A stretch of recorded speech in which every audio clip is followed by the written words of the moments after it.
Welcome back to the test kitchen here at Middleby in Brisbane. We spent all day yesterday cooking in the Eco ST with the panini press in it, so the oven's now nice and dirty. So I thought this would be a great opportunity to go through cleaning the oven with you. When you receive your oven, in the box you would have received a bottle of Turbo Chef cleaner and a bottle of Turbo Chef Guard, along with a laminated cleaning instruction sheet. So what I'll do is we'll go through now the disassembly of the oven and the cleaning. So first thing that we need to do is turn the oven off and make sure that it's cooled down. If you're doing it at night time after you've done the cool down phase, remember that the elements inside the oven here, being the panini press and the internal side of the oven itself, is hot. So make sure that it's cooled down to the point where you can physically touch the metal inside the oven. I turned this off yesterday, so for me the oven is completely cold.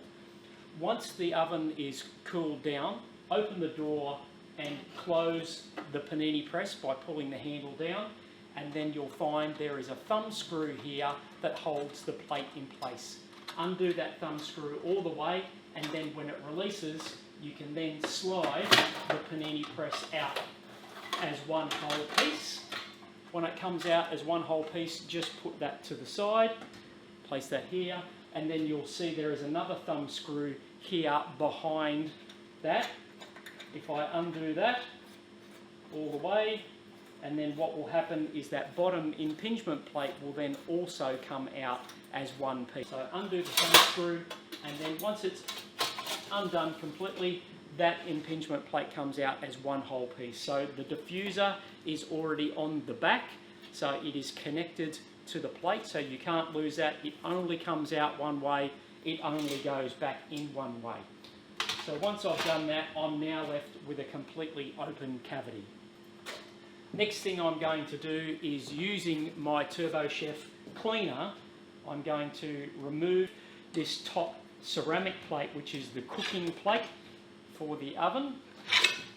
So this is just the plate there, and then I'm left with just the mechanism for the press. I'm going to now put cleaning chemical directly onto the plate, the top pressing ceramic pressing plate, and I'm also going to spray cleaner directly onto the bottom mechanism here to keep this completely clean as well. Okay, so now that we've applied chemical to the top plate, the press and the bottom impingement plate, I'm now going to apply chemical to the oven. Now when we're using chemical for the oven, we don't spray chemical directly into the oven. We spray the chemical, the cleaning chemical, onto a cloth, and then we wipe over the metallic surfaces, applying that cleaning chemical to the oven surface itself. So keep applying to the cloth and then just wiping over all of the inside of the oven. So the bottoms, the side, and then also making sure that you're getting chemical up into the top plate here as well as onto the back. Okay, the reason why we don't spray chemical directly inside the oven is there is a vent at the back here where your catalytic converter is, and then there's also holes in the top of the oven for the air impingement, so we don't want to be spraying chemical directly up into there. So just make sure that you're applying to a cloth, wiping over all of the surfaces so that you're getting the cleaner onto there, and then once again allowing it to sit for a good 10-15 minutes, and then we can start cleaning the oven. When it comes to cleaning the oven, I'm going to be using a nylon scourer. We don't want to use any metal scourers or scrapers, anything that can scratch the metal inside the oven or scratch the ceramic plate. This just gives an opportunity for food to stick into those cracks and make it harder to clean. So nothing more than a green nylon scourer. Give it a scrub and then wipe it all back over again. Now that you've finished scrubbing the oven with the green nylon scourer and the chemical, you need to use a fresh damp cloth to now wipe over and remove any of the chemical residue and any of the grime and dirt from the oven. So just make sure that you keep rinsing this cloth out, making sure that it's got nice fresh water on it. I'm using warm water, and then just wipe over all of those surfaces that you've just finished scrubbing. So this will then completely clean the oven And then once it's all dry, we can then apply the guard and start reassembling the oven. Okay, so now that your oven is clean and you've wiped it all out with a fresh, clean, damp cloth, the next step is to prepare the oven to start cooking again. So in order to do that, what I'm going to do is apply the TurboChef guard. The idea of the guard is it creates a protective film on all the metallic surfaces while the oven heats up, so that the food that splashes onto that is then easier to clean off. So what we do is, once again, no chemical sprayed inside the oven. We spray TurboChef guard directly onto a cloth, and then we wipe over the oven, all the metallic surfaces inside the oven with that guard, and then when we turn the oven back on and heat it up, it bakes that guard to the metallic surface, making it much easier to clean. So make sure onto a cloth, all of the surfaces, bottom, side, tops, and then I'm also going to apply it to the bottom impingement plate as well. Now that we've prepared the oven with the TurboChef guard, the next step is to reassemble your panini press. So this is the plate that's gone into the panini press. You'll notice that it's cut out in two of the back corners. It doesn't matter which way you turn, whether it be top or bottom, provided that those cut out corners slide into the cassette so that they are going to the back of that cassette. So I simply slide that back into the cassette like this, making sure that it's all the way in. My cassette now is reassembled. The next step is to put my bottom impingement plate back in. The impingement plate, as I said, has the diffuser.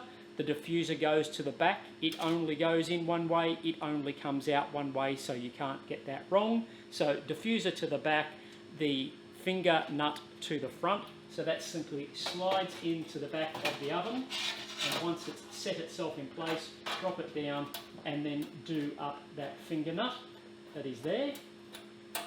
We'll do that up all of the way, and then the next thing is to reassemble the cassette. So with the cassette, you'll notice that there is a slot here on the side which lines up with the mechanism.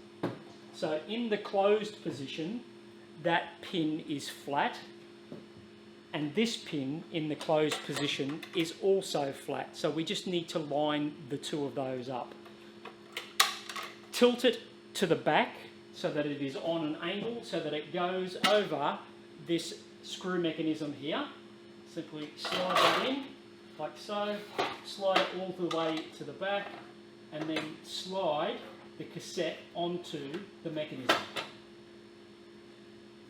Once it's slid into place, you can just check to make sure that that mechanism is working, which it is, and then I simply do the thumb screw up at the front. The thumb screw is done up all the way. It will lock that press mechanism into place, and then I can lift my press back up again, and the unit is now ready to use. Now that my cassette is back in place and the inside of the oven is clean, the next thing that you need to clean is the crumb tray at the front. That simply drops off a couple of teardrops on the edge there. And you also have a filter just here. So that is a little magnetic filter that sits in place. You need to give this a good clean, so dust it off. A little bit of warm soapy water if it is greasy, which this is in this case. Just make sure that you're gentle with this and make sure that it's completely dry before you put it back into place. Once it's cleaned and dry, it simply slips back into this slot here, and then your crumb tray goes back on. So you'll notice that there is a teardrop here and a teardrop here. That fits onto those little nut slides just there, and that drops back into place. Your oven is now clean and ready to use.